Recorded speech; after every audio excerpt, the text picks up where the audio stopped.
Hello.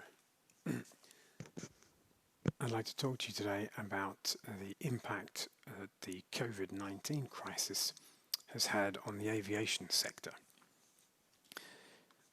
But to start, and to give you some perspective on everything, I'd just like to paint a picture of where aviation was in 2019 before Covid struck. In 2019, everything about aviation was good news. It was making headlines for all the right reasons. There was a non-stop flight from Sydney to New York, for example, the longest ever non-stop flight, 16,000 kilometers. Low-cost airlines were making the headlines for their cheap holidays and high profits. They had a very positive image generally in the media. Airports are expanding. Indeed, I read one report from February 2020 that said every single major airport in the UK was planning expansion as a result of the figures that it posted in 2019. And passenger numbers on flights were up 4.2% in 2019 to 4.5 billion passengers flying globally. And of course, manufacturers who make the planes we fly on posted excellent figures as well. Airbus had a revenue of 70 billion in 2019. It employs 13,000 people in the UK alone, and Rolls-Royce, the engine manufacturer, employs 23,000 people in the UK alone. Airbus had orders on its order books for 4,000 aircraft. That's worth 500 billion euro. And in 2019, it had new orders worth 80 billion alone. Airbus was basically almost as successful as the big internet companies, Google, Facebook, Amazon, and what have you, but perhaps getting a little bit less attention for that success. Indeed, at the end of 2019, IATA, the travel association, forecast that air travel would double between now and 2037, up to over 8 billion passenger trips per year. And it's against that backdrop that Covid struck. And Covid basically closed down air travel in the world for a 2-month period. The actual figure is an 80% drop in air travel. But many airlines simply stopped flying entirely, and I received emails from a number of airlines saying, we're stopping. And of course it was also in the news. So it's an unprecedented collapse in the aviation sector. Or is it? Because actually there is one event which has some similarities to what we've seen this year with Covid, and which might give us a few lessons as we look to the future. On the 11th of September 2001, 19 Islamist terrorists hijacked 4 US aircraft, passenger aircraft, and those aircraft were then flown into the 2 twin towers of the World Trade Center in New York and into the Pentagon. One of them, on its way to Washington, D.C., crashed in Pennsylvania. 3,000 people died. And because the terrorists had used passenger planes as the weapon of choice, there was a very immediate and very severe impact on the aviation sector that one could liken to what we've seen with Covid. So perhaps we can draw some lessons from what happened after 9/11 for the future now. So what did happen? Well, for 3 days, the US closed its airspace entirely. There were no flights at all. In the period after airspace reopened, passenger numbers fell by 31%. That's a huge number. Airlines were extremely short of cash. and they reduced the number of flights that they were offering to tie in with the reduced passenger numbers by nearly a third. And another thing that's very similar between 9/11 and today is afterwards we were talking about the new normal. The new normal after 9/11 was security checks, endless detailed security checks, no liquid in the cabin, etc., etc. And we've heard that phrase now used with COVID as well. What will the new normal be like? But there are some differences between what happened after 9/11 in the aviation sector and what may happen now, or is happening now, with COVID. So as I said, airspace was closed for 3 days in the US after 9/11. Only 3 days. It was pretty much closed down for 2 months as a result of COVID this year.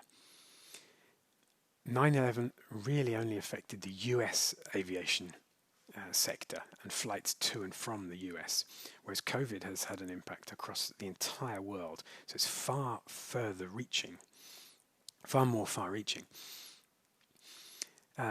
Next, after 9/11, the fall in customer confidence, people didn't want to fly, was quite rapidly and effectively addressed by additional security measures, severe and detailed security measures.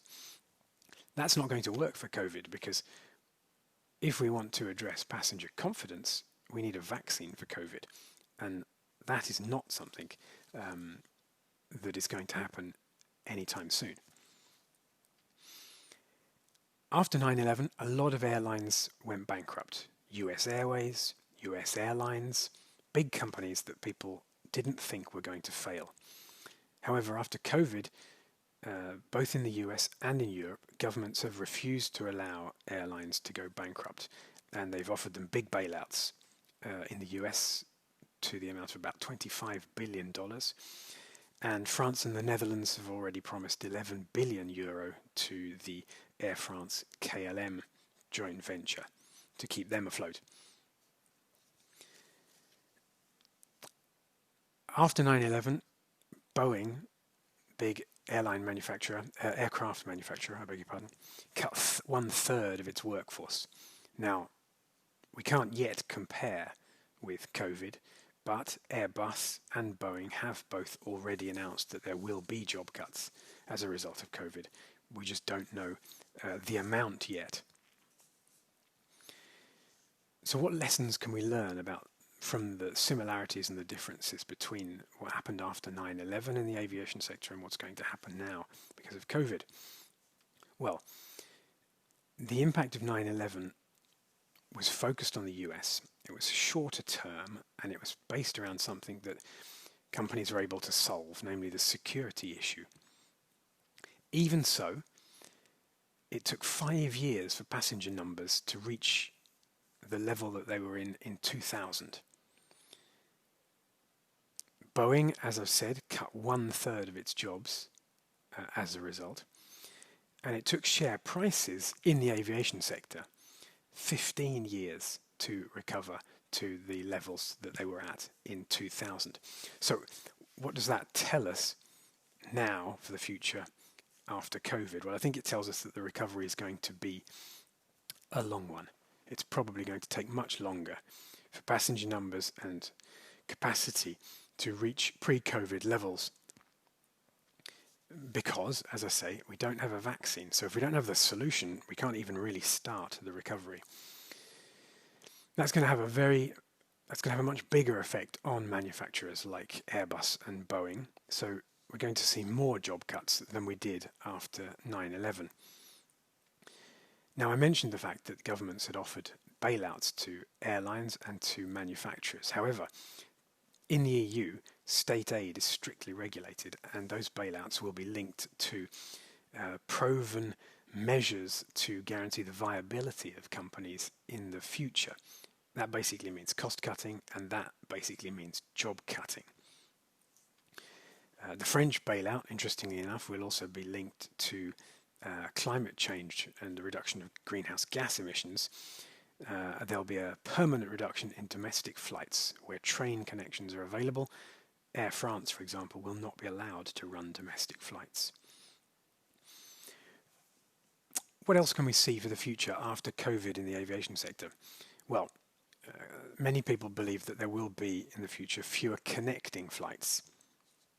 People will want to spend as little time in aircraft as possible, and they will not want to go in multiple aircraft when they can get a direct flight.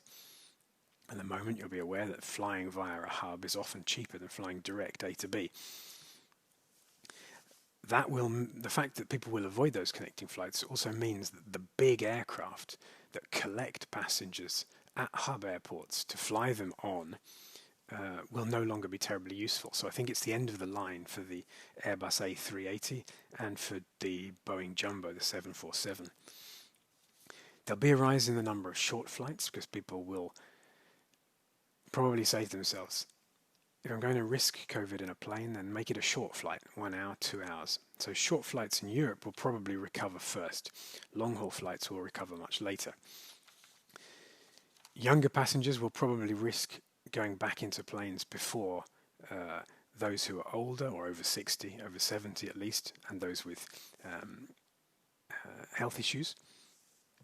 And I think one of the big things that we're going to see after COVID, and which we also saw after 9/11, is a massive cut in business travel.